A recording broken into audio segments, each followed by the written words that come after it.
ಅಂತಾದ್ರೆ ಬಿಡುವುದು ಸರಿಯೇನು ಮಿತ್ರ? ದೇವರು ಹೇಳ್ತು ಅಂತ ತಿಳ್ಕೊಂಡು ನಾವೇನು ಮಾಡ್ಲಿಕ್ಕೆ ಆಗುದಿಲ್ಲ. ಯಾಕೆಂತ ಹೇಳಿದ್ರೆ ಈಗ ಬಾಮಿ ನೀವು ಒಬ್ಳೆ ಇದ್ದದ್ದಲ್ಲ, ಮತ್ತೆ ಅವಳಿಗೆ ಮದುವೆ ಆಗೋಯ್ತು. ಮದುವೆ ಆಗೋಯ್ತು. ಮದುವೆ ಆಗಿ ಹೋಯ್ತು. ಮದುವೆ ಆಗೋಯ್ತು. ಹಾಗಾದ್ರೂ ದೈವದ ಮಾತು ಹಾಳಾಗಿ ಹೋಯ್ತೇನೋ?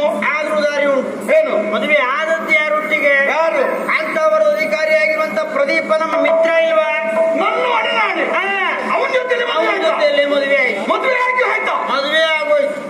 ಮದುವೆ ಆಗಿ ತಿಂಗಳು ಕಳೆಯಿತು. ಇನ್ನು ಪ್ರಥಮ ರಾತ್ರಿ ಆಗಲಿಲ್ಲ.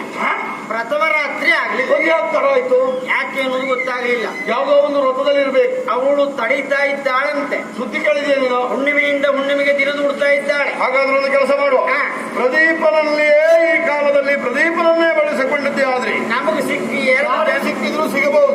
ಮತ್ತೆ ಬರೆದು ಪ್ರದೀಪ ಬಂದ ಮೇಲೆ